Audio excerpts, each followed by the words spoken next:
Hello my dear students, welcome back to my YouTube channel English सीखे guys. आज मैं फिर से आप लोग के लिए एक नए वीडियो के साथ आई हूँ जिसमें नए सेंटेंसेस है, नए वर्ड्स है। और गाइज ये वीडियो आप लोग के लिए बहुत ही ज़्यादा बेहतरीन होने वाली है क्योंकि इससे आप बहुत ही ज़्यादा नए नए चीज़ों को सीखने वाले हैं। सो वीडियो को लास्ट तक जरूर देखिए और कंसंट्रेट करके देखिए। और जहाँ पे भी प्रॉब्लम हो आप मुझे बेहिचक मेरे वीडियो के कमेंट बॉक्स में अपना क्वेश्चन पुट कर सकते हैं, यानी कि कमेंट कीजिए और मैं आपका इंपॉर्टेंट फीडबैक लेना चाहूँगी। सो आप अपना इंपॉर्टेंट फीडबैक मुझे ज़रूर दें। सो चलिए आज का पहला सेंटेंस स्टार्ट करते हैं। आज का पहला सेंटेंस है, पता नहीं आने वाला समय में हम लोग कहाँ कहाँ होंगे। ये श्रद्धा है, सो बोल रही है यहाँ पे पता नहीं आने वाला समय में हम लोग कहाँ कहाँ होंगे। I don't know where will we be in the coming time. I don't know where will we be in the coming time. जैसे बोलते हैं ना, पता नहीं आने वाला टाइम में कहाँ होंगे। जब हम दोस्त बिछड़ते हैं या फिर हम लोग कहीं चले जाते हैं कुछ के लिए, तो दैट टाइम फिर बोलते पता नहीं आने वाला समय में हम लोग कहाँ कहाँ होंगे। I don't know where will we be in the coming time. जहाँ भी रहोगे खुश रहना, अशोक को बोल रही है, यानी कि प्रभास जो अशोक का रोल किया है। जहाँ भी रहोगे खुश रहना, be happy where you will be. Be happy where you will be. जैसे बोलते हैं ना, जहाँ भी रहोगे खुश रहना, be happy where you will be. ठीक है। मैं भी हमेशा तुम्हें याद करूँगा, प्रभास बोल रहा है, मैं भी हमेशा तुम्हें याद करूँगा। I too will always remember you. I too will always remember you. So guys, अगर आप टू को लास्ट में लगाते, I will always remember you too, तो यहाँ कहने का मतलब मैं तुम्हें भी हमेशा याद करूँगा। मैं तुम्हें भी, मतलब तुम्हें भी कहने का मतलब मैं किसी और को, जैसे बोलते हैं ना, मान लीजिए रिया सिया दो कोई है, मैं तुम्हें भी याद करूँगा, सिया को बोल रहा है, यानी कि रिया को भी याद करने की बात है। यानी कि तुम्हें भी कहने का, यहाँ पे बहुत ज़्यादा और लोगों को ऐड करने का। लेकिन अगर यहाँ पे I too will always remember you कहने का मतलब मैं भी तुम्हें, जैसे कि यहाँ पे बहुत कोई बोलते हैं तो ये सेंटेंस जो टू लगाने का है वो आगे पीछे आप अच्छे से लगाइएगा। ठीक है। अशोक, मेरे जीवन में मेरा साथ देने वाला कोई नहीं है। Ashok, there is no one to support me in my life. Ashok, मेरे जीवन में मेरा साथ देने वाला कोई नहीं है। Ashok, there is no one to support me in my life. जैसे बोलते हैं ना, मेरे जीवन में कोई सपोर्ट करने वाला नहीं है, मेरा कोई हेल्प करने वाला नहीं है, तो यहाँ पे इस तरह से हम लोग देयर इज नो वन का यूज करके ही हम लोग स्टार्ट करते हैं। So Ashok, there is no one to support me in my life. तुम्हारे हाल जैसा मेरा भी हाल है, ये बोल रहा है प्रभास, यानी कि अशोक जो है, तुम्हारे हाल जैसा मेरा भी हाल है। My condition is like you, like your condition. My condition is like your condition. या फिर ऐसे भी बोल सकते हैं guys, my condition is like yours, यानी कि तुम्हारे जैसा ही मेरा भी हाल है, या तुम्हारे हाल जैसा मेरा भी हाल है। तो यहाँ पे एक सेंटेंस को अनेक तरह से बोल सकते हैं। जैसे कि मैथ का जो सॉल्व करने का तरीका होता है, एक से अधिक तरीके से हम मैथ्स को सॉल्व कर सकते हैं ना एक क्वेश्चन को, तो यहाँ पे भी हम इस तरह बोल सकते हैं, my condition is like yours, या फिर लाइक योर नहीं बोलना है, योर्स बोलना है फिर लास्ट में, या फिर my condition is like your condition. मुझे लगता है कि हम दोनों एक अच्छे दोस्त बन सकते हैं। I think we both can be good friends. I think we both can be good friends. जैसे हम लोग बोलते हैं ना, नए नए लोग हम लोग मिलते हैं, दैट टाइम बोलते हैं हमें लगता है हम लोग एक अच्छे दोस्त बन सकते हैं, हमें लगता है हम एक अच्छे पार्टनर बन सकते हैं। तो I think we can be a good partner. I think we can be a good partner, या फिर और नहीं लगाए तो कोई बात नहीं है। I think we can be good friends. ठीक है। I think we can be a good partner. एक पार्टनर, यहाँ पे अ पार्टनर बोल सकते हैं। अ पार्टनर मतलब दो लोगों का ही एक पार्टनर होता है। तो I think we can be good friends. Can be का यूज होता है गाइस जहाँ पे कोई काम सकने वाली बात आ जाए। ठीक है। एबिलिटी या पावर की बात होती है, या फिर यहाँ पे एक तरह से पॉसिबिलिटीज़ की भी बात आ जाती है, जहाँ पे हो सकता है, नहीं भी हो सकता है। ठीक है। तो यहाँ पे कैन का यूज मतलब एक तरह से बोलते हैं जहाँ कोई काम सकने वाली बात आ जाए। ठीक है। तो वहाँ पे हम लोग कैन का यूज करते हैं।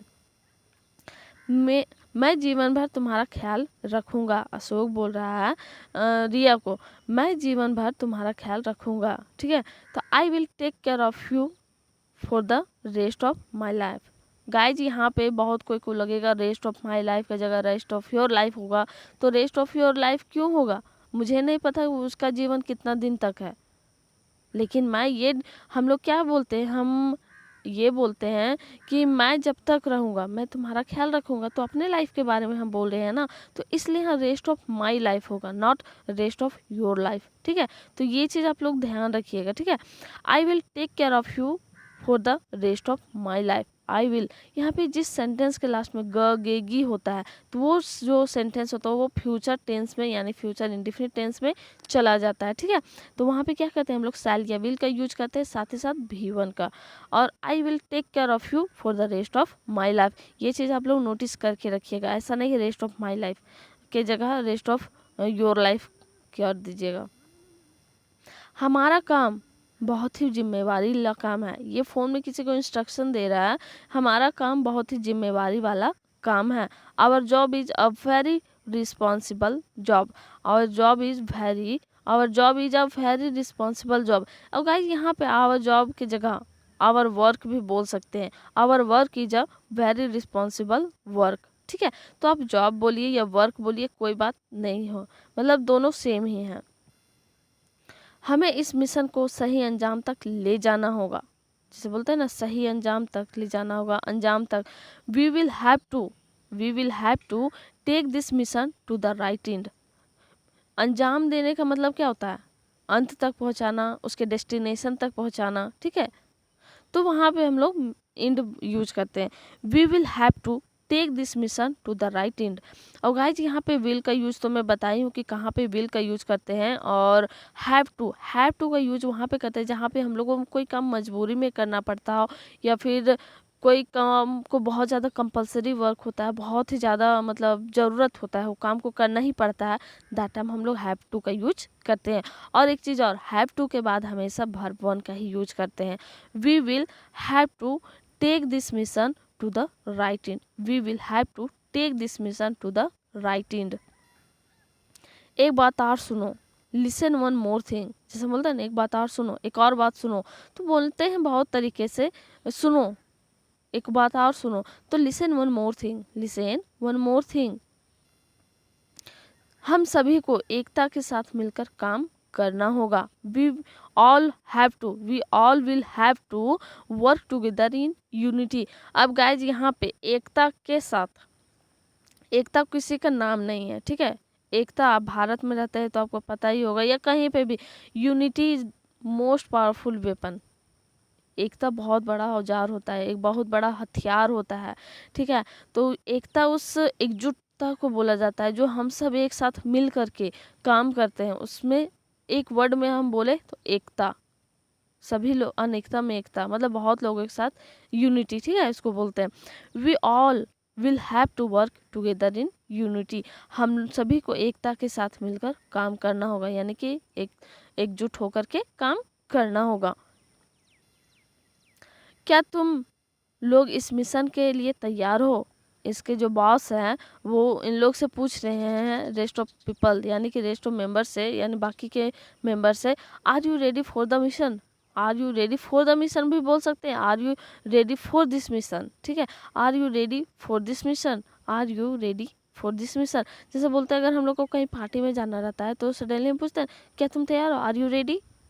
ठीक है, आर यू गाइस रेडी, क्या तुम लोग सब तैयार हो? सो ऐसे हम लोग बोलते हैं। ठीक है,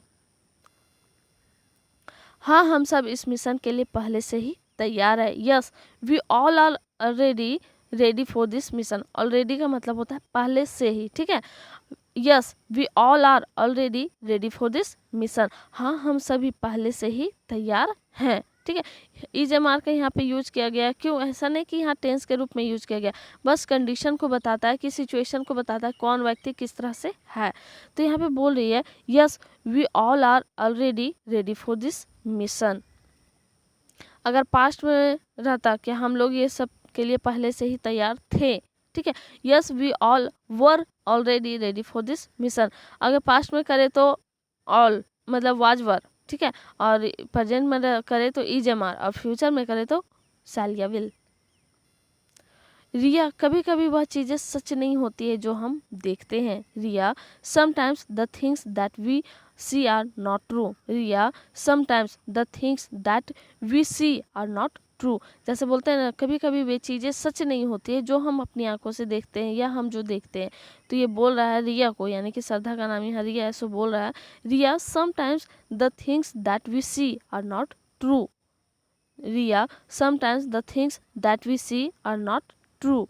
सो गाइज, आई थिंक ये वीडियो आप लोग के लिए काफ़ी हेल्पफुल रहा, यानी कि और भी सेंटेंसेस है भी बाकी, बट यहाँ तक देखने के लिए थैंक यू सो मच। और भी आगे देखिए, और जो भी चीज़ आपको अच्छा लगता है वीडियो में या जो चीज़ ख़राब लगता है, मैं दोनों चीज़ बोलती हूँ, जो चीज़ भी अच्छा लगता है या जो चीज़ ख़राब लगता है वो मुझे प्लीज़ कीजिए कमेंट।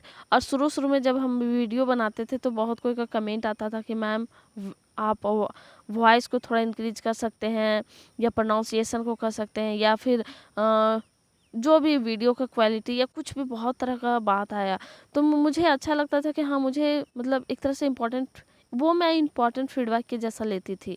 और दैट टाइम मुझे लगता था कि हाँ, मेरे वीडियो को कोई कंसंट्रेट करके तो देख ही रहा है, तो मुझे उन लोगों के लिए और भी ज़्यादा वर्क करना चाहिए। सो मैं बेस सबको जो भी जब मेरा प्रॉब्लम था वो सब मैं थोड़ा थोड़ा हटाते गई। सो अभी भी मैं वो चीज़ चाहती हूँ कि आपका जो भी इम्पोर्टेंट फीडबैक हो, मेरे वीडियो में क्या अच्छा लगता है, क्या नहीं अच्छा लगता है, किस चीज़ को सुधार करना चाहिए, वो सब मुझे आप कमेंट कीजिए, प्लीज़ कमेंट कीजिए और मुझे सपोर्ट कीजिए।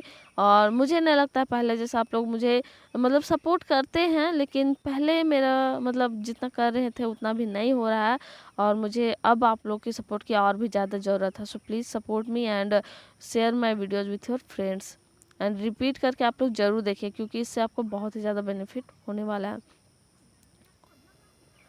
ये बोल रही है अशोक को, अशोक, मैं तुम्हारे बातों को नहीं समझ पा रही हूँ। Ashok, I am not able to understand your words. Ashok, I am not able to understand your words भी बोल सकते हैं, या फिर I am not understanding your words, ऐसा भी बोल सकते हैं, या फिर I can't understand your words, या फिर I don't understand your words. तो गाइज, एक बात को आप बहुत तरीके से बोल सकते हैं, ठीक है। तो यहाँ पे बोल रही है मैं तुम्हारी बातों को नहीं समझ पा रही हूँ, I am not able to understand your words, ठीक है। सो गाइज, आज का सेंटेंसेस यहीं तक था, और आई होप कि आप कुछ ना कुछ नया ज़रूर सीखे होंगे। और अपने मतलब मुझे अगर आप और भी ज़्यादा सपोर्ट करना चाहते हैं तो प्लीज़ सपोर्ट मी, और इससे यही होगा कि आप वीडियोस को पूरा देखिए, रिपीट करके देखिए, और जो मैं प्रैक्टिस के लिए क्वेश्चंस देती हूँ वो भी आप देखिए, प्रैक्टिस कीजिए और सेंड कीजिए मुझे कमेंट बॉक्स में, और साथ ही साथ अपने फ्रेंड्स के साथ शेयर ज़रूर करें। और जब भी मौका मिले इंग्लिश को मतलब प्रैक्टिस कीजिए, बोलिए इंग्लिश को। आज का मतलब जो पहला सेंटेंस है जो प्रैक्टिस करना है आपको, पहला सेंटेंस है, तुम्हें अपने लक्ष्य पर, तुम्हें अपने अपने लक्ष्य की ओर ज़्यादा ध्यान देना चाहिए। जैसे बोलते हैं तुम्हें अपने अपने लक्ष्य की ओर, बहुत कोई हो वहाँ पे बोलते हैं तुम्हें अपने लक्ष्य की ओर ज़्यादा ध्यान देना चाहिए। किसी की नकल करने से कोई फ़ायदा नहीं है। तीसरा है, मैं खुद का नया बिजनेस शुरू करूँगा, मैं खुद का नया बिजनेस शुरू करूँगा। तो गाइज, आप लोग इसे ज़रूर प्रैक्टिस कीजिए, मैं आपके क्वेश्चन कमेंट बॉक्स में वेट करूँगी। आप लोग ज़रूर कीजिए। और जो कल का क्वेश्चन था वो आप लोग मिला लीजिए। पहला था तुम अनजान लोगों की बातों पर कैसे भरोसा कर सकते हो, यही था। तो how can you trust the words of strangers, how can you trust the words of strangers. दूसरा है जल्दबाजी में मैं अपना फ़ोन घर में छोड़ दी, in a hurry, in a hurry I left my phone at home, in a hurry I left my phone at home. तीसरा है तो क्या अब हमें फिर से घर जाना होगा, so now will we, so now will we have to go home again. तो क्या के जगह आप सो व्हाट भी बोल सकते हैं, so what will we have to go home again. So guys, I hope ये वीडियो आप लोग के लिए काफ़ी हेल्पफुल रहा। और मुझे अगर आप कमेंट करना चाहते हैं किस टॉपिक्स में आप वीडियो चाहते हैं वो भी आप मुझे कमेंट कर सकते हैं। एंड वीडियो अच्छा लगा तो लाइक शेयर एंड सब्सक्राइब, साथ ही साथ कमेंट करना ना भूलें। And thanks for watching my video and giving your precious time from your busy life. And thanks again from English सीखे। Thank you.